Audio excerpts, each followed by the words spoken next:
Technical एक valuation होती है, टेक्निकल ऑफिसर जाता है, ये आज की तारीख में बाहर की एजेंसीज को दिया जाता है काम, वो जाकर चेक करता है कि अगर अंडर कंस्ट्रक्शन है तो कंस्ट्रक्शन कहां तक पहुंचा है और कितना पैसा दिया जा सकता है, बिल्डर जितना मांग रहा है उसके सामने कितना देना चाहिए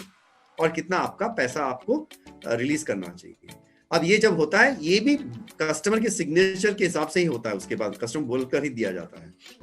अब ये होने के बाद अगर ये सब बराबर हो गया तो फिर क्रेडिट मैनेजर टेक्निकल, अगर टेक्निकल ने गलती से कहीं बोल दिया कि वैल्यूएशन बराबर नहीं आ रहा है या वैल्यू ज्यादा दिख रहा है, कम दिख रहा है मुझे, बट ये रजिस्ट्रेशन वैल्यू बहुत ज्यादा दिख रहा है, ये ऐसा वैल्यू नहीं होता है,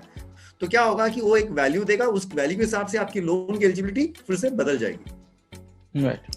अगर लीगल कंसल्टेंट बोलता है कि नहीं ये डॉक्यूमेंट बराबर है बट साथ साथ मुझे और एक डॉक्यूमेंट भी चाहिए जो छूट गया है, मुझे लिंक नहीं मिल रही है समझने में, तो आपको और मांगेगा। तो आप लेकर चलिए कि अगर आपने ये सब कुछ पहले करके रख लिया होता तो आपको समय नहीं लगता है, बट ये होने के बाद आप डिसबर्समेंट पे आ जाता है जहां पे आपको चेक रिलीज होती है। अगर आपकी प्रॉपर्टी तैयार है, सेकंड रीसेल प्रॉपर्टी खरीद रहे तो सिंगल ट्रांजैक्शन हो जाती है, अगर बिल्डर केसेस है तो अंडर कंस्ट्रक्शन होती है, बिल्डर में भी अगर रेडी प्रॉपर्टी है तो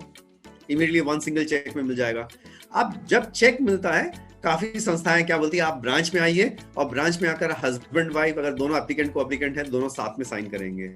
कुछ संस्थाएं क्या बोलती है, हम डोर डिलीवरी सर्विस देंगे, आपके घर पर आकर हम साइन कर जाएंगे। अब वो जब साइन करने आते हैं तो आपसे बाकी सब डॉक्यूमेंट जो बची हुई रहती है, जैसे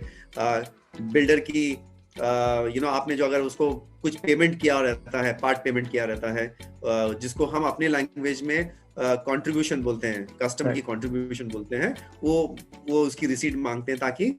हमने जो लोन दिया और आपने जो पेमेंट कर दिया दोनों मिलाकर बिल्डर को पूरा पेमेंट गया क्या, ये चेक करने के लिए। अगर वो पूरा नहीं गया तो बिल्डर आपको प्रॉपर्टी नहीं देगा, आप फंस जाओगे, हम भी आपके साथ रह जाएंगे, इसलिए संस्था बोलती है कि हम पूरा चेक कर लेते हैं।